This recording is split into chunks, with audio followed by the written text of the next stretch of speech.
Hello everyone and welcome to the Utopia of Nerd News. I'm Sarah. And I'm Adam. And first on the list today we have games. What do you have for us? Well, the first thing is one of our maybe only Nintendo non-news. Ooh. Which is this Friday, yesterday as of recording this, Bethesda was going to have a big announcement for their new game. And all they had shown was like a little like clip of like a record player spinning and like a little barbed wire. Oh. Most people, myself included, were like, come on, Fallout 4, right? Oh, yeah.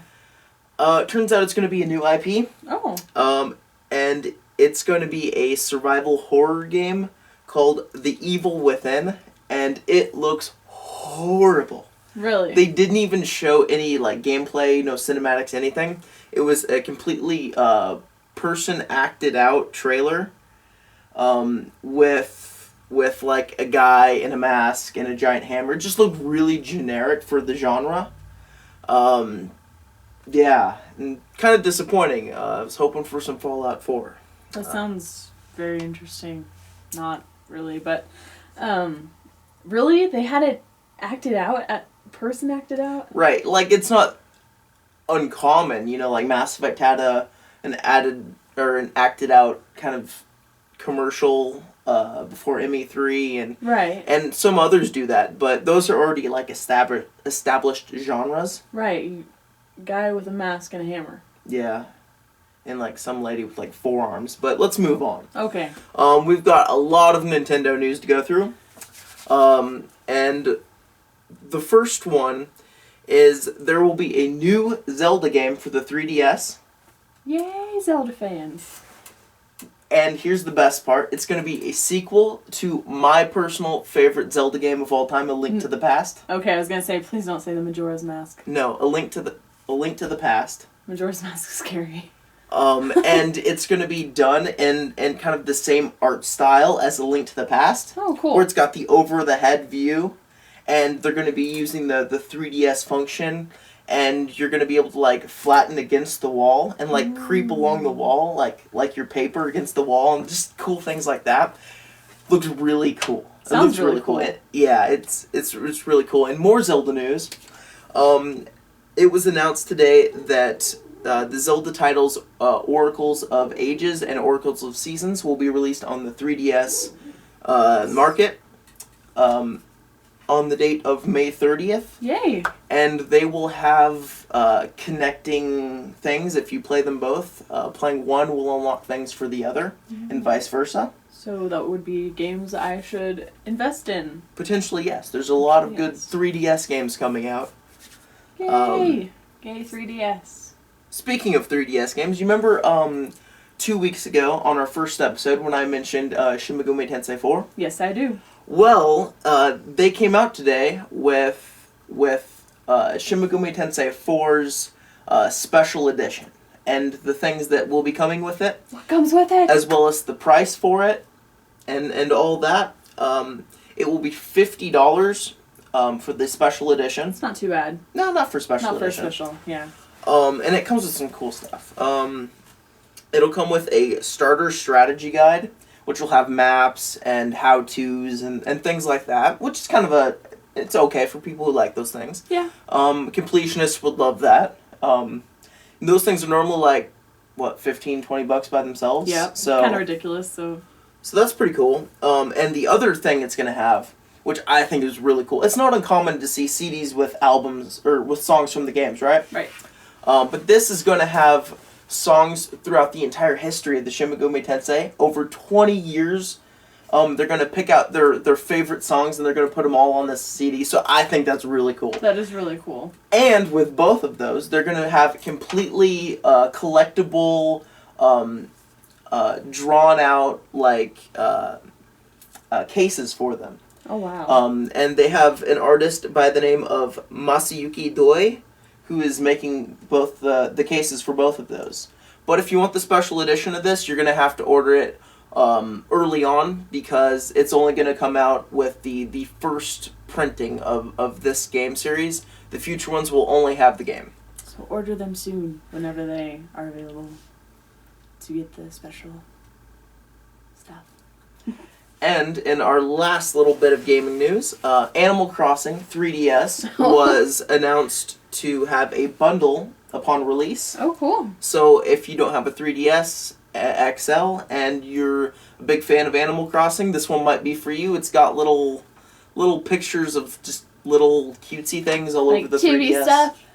Kind of. It's like a little sheep here and there, like just, a fence. Just weird stuff. That'll be coming out on North America June 9th and Europe on June 14th. Cool. Sounds interesting. So lots of 3DS stuff. If you're a Wii U fan, probably not the best time for you because Nintendo's pushing you to the back to work on the 3DS. Sorry? So, that was it for gaming news. Now on to movies. Our first bit of movie news is a rumor that Peggy Carter, played by Haley Atwell in the first Captain America, okay, because the fans have this yearning to see more of her, but she's only going to be in like a very brief thing for the second one, probably like a flashback or something. Yeah. There are some strong rumors coming out that she might have her own standalone short for the San Diego Comic-Con. Oh. Which would be kind of cool. That would be kind of cool. Kind of a thing to wrap up her, maybe. Yeah. Our next bit of news, Star Wars, or Disney, has announced that starting 2015, when the new Star Wars movie comes out, every year in the summer, there will be a Star Wars movie. Really? Yes. That's very exciting. Every year. Don't expect, like, the main Star Wars ones, because they've already said that they want to have, like the spin-off ones, the Boba Fett movie, which I want to see. No, of course. The young Han Solo movie, things like that. But expect a Star Wars movie every summer after 2015. So, we've got a new casting confirmation for Guardians of the Galaxy. Ooh, who is it? We have Michael Rooker. Who's that? If that doesn't make sense, or if that doesn't sound familiar, you might know him better as Merle from The Walking Dead. Ooh. I love Walking Dead. He will be playing Yondu. Who's that? Who's like this like alien guy who's like telepathic, like all of his race are. And he can like feel nature, he can like sense magic, like if there's another magical type of being, he can sense them. He's very connected, very, very earthy, I guess, not really from Earth, but, you know, environmentalist, I guess. But he's also got a bow and arrows where he can shoot them, but his species has this like kind of supersonic screeching noise they can use. So you can use it to actually move the arrows however he wants. And they said he's so good at it that he can like move it through a crowd of people and not hit any of them. Or he can actually pull the arrows back to him and catch them and reuse them. So he's like a mega assassin with his bow. Kind of, but he's like a really good guy. Well, yeah, but if there was a bad guy and he's like, oh, I'm gonna get that bad guy in that crowd of people, that large crowd of people, and he's like, you're dead. Yeah, you're dead. He was also a founding member of the Guardians of the Galaxy, and his tribe is called the Zatoan. So we got some new trailers that came out this week. So exciting. What are they? And the first one and the biggest one, the one I'm most excited for, was the final Man of Steel trailer.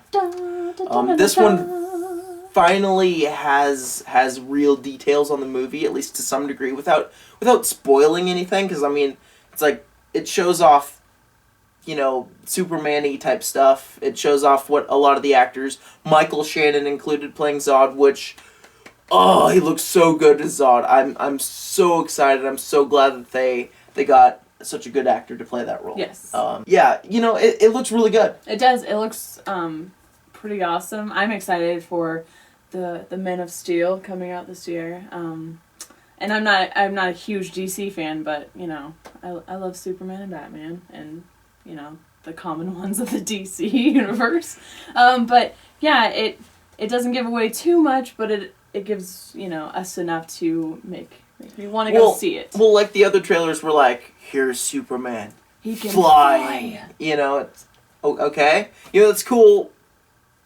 But this one actually shows stuff. This one shows Russell Crowe. It shows Amy Adams. It shows the cast, the main cast, and it's good to finally see them in kind of a moving, functioning thing, not just still pics. I thought it was kind of weird seeing Russell Crowe, though. I mean, he's a very good actor. Don't get me wrong. I just thought it was kind of weird just seeing him as Jor-El. Jor-El, yeah. I disagree completely. I thought he looked fantastic at it. No, I'm not saying he doesn't look fantastic. It's just weird for my comprehension, I guess. That's because you didn't know he was ahead of time. Yeah. See, like, I knew forever ago, so I was just like, oh yeah, that's him. It threw you off a little bit more, I guess. I guess I just keep imagining him and, Les Mis. Gladiator. And Gladiator. So, the next one is for Hunger Games Catching Fire. It has its first trailer to come out. What were your thoughts? My thoughts? Well, to be honest, I haven't seen the first one. I've seen the end. I know. It wasn't my choice, but for the second one, for not knowing anything that's going on, it looks fantastic. It looks very interesting, and I need to get to reading those books and watching the movies. What about you? I agree. I thought it looked really good, and much like Michael Shannon in The Man of Steel, I thought Philip Seymour Hoffman looks like a really good addition to the villainous cast of the movie. I'm always a big fan of his. I was really excited to see him potentially play Penguin in Dark Knight Rises when that was a thing. It turned out it wasn't, but I'm glad to see him here. It looks like he's going to be a very intelligent person. I've never read the books, so I don't know what's coming. But he seems like a pretty good villain. Yeah, he does. Pretty good. We'll have those trailers for you, in the description. But we've got one more movie trailer to talk about, and it is a movie called R.I.P.D. It is based off a comic book, and it will be starring Ryan Reynolds and Jeff Bridges. My initial thought is it's basically like Men in Black. With Buffalo Bill Cody. If you don't know who that is... Nobody's not going to know No one's going to know who that is. But it looks like Buffalo Bill Cody. Even if you don't know who that is. A Western guy. Google him. Yeah, Google him. Google him. Any more thoughts on that? I agree. It looks like Men in Black. Yeah. It's kind of weird. Yeah, Mary Louise Parker seemed to look slightly awkward, but I think that's supposed to be her character. Yeah. I don't know. I just don't know. I guess it looks like it could be a kind of like maybe just kind of a more casual kind of silly action movie. Maybe not anything really special. Yeah. But maybe it won't be too bad. Maybe not. I guess we'll have to wait to see more on it, but... This summer. So, that's it for movie news. I have one quick thing with TV news, and that is that NBC's Grimm has been moved to Tuesdays starting April 30th, and it will be following The Voice, because The Voice's current TV show following is drawing like less than 30% of what The Voice was. Really? Which is terrible, so they don't even know if they're going to finish airing that show. Yes, the show following The Voice probably won't even have its finales and whatnot finished, but Grimm will be moved to that spot because Grimm has done a very good job for Friday nights, which is like the death slot. So they're gonna promote it basically. And Grimm is a very good show. I've seen a few episodes, but we'll eventually get to that season 2 review. For you fantasy cop show people. Alright, for your anime news, kind of some exciting stuff going on. In Funimation, Rosario plus Vampire, the complete first season and second season, is coming out this week, April 23rd, Tuesday. Go get your copies when it's out. Exciting. And also, we talked about this in the first episode, and I didn't allude to what the storyline was, but I will give you more information now. It's a follow-up. About Hanasaku Iroha.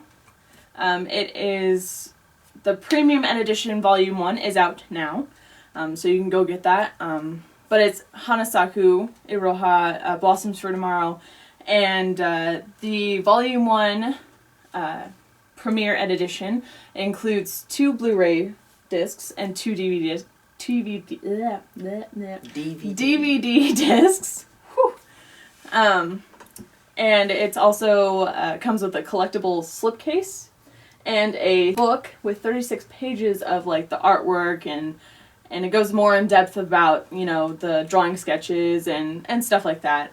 And then volume 2 will have the same stuff, but it looks different than the first one. I think they just kind of did some different like art styles, art cover stuff, and so that comes out July 2nd. It's almost like more like a video game special edition with the art books and whatnot. Yeah, kind of. But anime and games have a pretty big connection. So. Yeah, that's all I could see, the difference between them. Because I was looking, I was like, what's the difference between volume 1 and volume 2?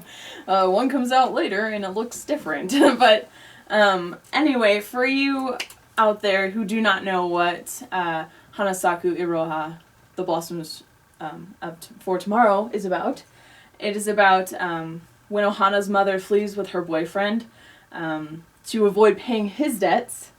She gets thrust into this life of living with her grandmother, and her grandmother owns a hot springs inn, and she has to work at that inn, and she has to go through the struggles of trying to fit in with her fellow co-workers as well as find herself. It's a teen-rated anime. We'll have the trailer for you down in the description. It looks interesting. It sounds, I mean, as far as the living at the hotel and working there, almost kind of a little bit generic. I mean, like, Love Hina was a super popular anime, and it based around living in a hotel, basically. We'll see. It looks interesting. The trailer looks interesting. It looks like it has some very good artwork style. Yes, the art looks very good for it. Yes, it does. Yeah. The main character, you know, of course, they're going to be adorable. It looks like kind of a slice of life kind of thing. Mm-hmm. Romantic a little bit. Maybe a little. Oh, I bet there will be. Probably, but it's about, you know, her trying to find herself, so. I'm going to tell you, like, it doesn't seem super, super exciting for me, but it doesn't feel like it's targeted towards me at all. No, probably not. It's targeted more for girls. So, I don't have much say in this. It's a 13-episode anime. It's worth a watch, then. It's worth a watch. It's quick. Yeah. It's going to be subbed in English, so if you don't mind, you know, hearing the Japanese voice actors and reading the English, it might be worth a watch. The more attention you give it, the better chances for it to have an English release. That'd be cool. So, in the last bit of anime news... Is it something good? Is there any Infinite Stratus fans in the room? We need more Charlotte. So, Infinite Stratus 2 was confirmed. Yay! It's going to be the second season to the first, which is going to be a continuation. They'll have the returning Japanese voices. They're going to have the first season of Infinite Stratus available in Japan. It's like a limited pre-order Blu-ray DVD thing going on in Japan in August the 28th. And there's a promo video for the new one for the second season. We're going to have that in the description. But it introduces 2 new characters, and I'm pretty sure they're related. And neither of them are still as good as Charlotte. But it's exciting news for your Infinite Stratus fans out there. They're going to have a second season. I don't know very many details right now. It was just confirmed today. For those who don't know what Infinite Stratus is, or IS, it is a mech harem anime. And it is based around, basically, the world made like a kind of like school place for people with the ability to control these like mech robot things. And the only ones who can do it are girls, with the exception of one guy, and you don't really know how. And that is the premise for the show. But yes, that is the gist of it for the anime news. Do you have any book news? Oh, God, I have an interesting book news. We have our first bit of book news ever. Yay! I know it's a little later. It came out last week, but it is the end of the 14-long book series called A Memory of Light, but it's the Wheel of Time series. It started back in 1990, and they just finished it this year. Because what happened was the author, who was Robert Jordan, he ended up passing away in 2007. And so they elected a new fantasy writer to come in and write the last books. And I think he ended up writing the last 3 books of the series. The writer they brought in to finish the fantasy series, his name is Brandon Sanderson. It's a little bit of a tongue twister sometimes. But he read the notes that were left, and there was some partial stuff that was left to help finish with the series that Robert Jordan had left. That's good. And that's my fear for the Song of Ice and Fire series. Yeah, that's right there is that they don't get the proper ending because he takes 10 years to make a book. But we love you, George R.R. Martin. I love Game of Thrones. But yes, he wanted to recreate the vision of Robert Jordan's and ended up finishing it. But the nice thing about it is that Robert Jordan's widow would edit the books, and she edited all of them. That's good. Well, she would know best. Yeah. Unfortunately, what if she messed up and we'll never know? You know, it's one of those kind of sad things that we'll never know the ending for something. Like, I've never read the books, but you'll never know the proper ending to the story, like what it was originally intended to be. Yeah. Well, but at least they get something. They don't just stop. Yeah, that would be sad. It'd be like the Ranger's Apprentice if he had never finished it. But it is finished. It is finished. But it would be like if he never finished it and we never knew what happened to Will and Holt. Or, again, going back to the Song of Ice and Fire. Yes. What if you never found out the ending of Game of Thrones? Now, that would be messed up, because the way that's set up is just a giant, like, who's going to win this? If you haven't seen it, you need to. If you haven't read them, you need to. They're long books, but worth it. They're basically Bibles. Worth it. But anyway, there's just a little excerpt from... I'm not sure if it's from the last book or if it's just kind of the overall, but it says, "The wheel of time turns and ages come and pass. What was, what will be, and what is, may yet fall under the shadow. Let the dragon ride again on the winds of time." So I was like, oh, sounds interesting. It's fantasy. Definitely maybe a good book series, 14 books long, to pick up. And that's a lot of books. That is a lot of books. But, Ranger's Apprentice is like 11, 12? Somewhere around there. So, if you enjoyed the video, please like, maybe even subscribe somewhere up there. Click the mystery box. Don't forget that mystery box. Click the mystery box to find out the world's problems. Or leave a comment in the section below. We'll see you guys next week on Utopia of Nerd News. Bye. Goodbye, guys.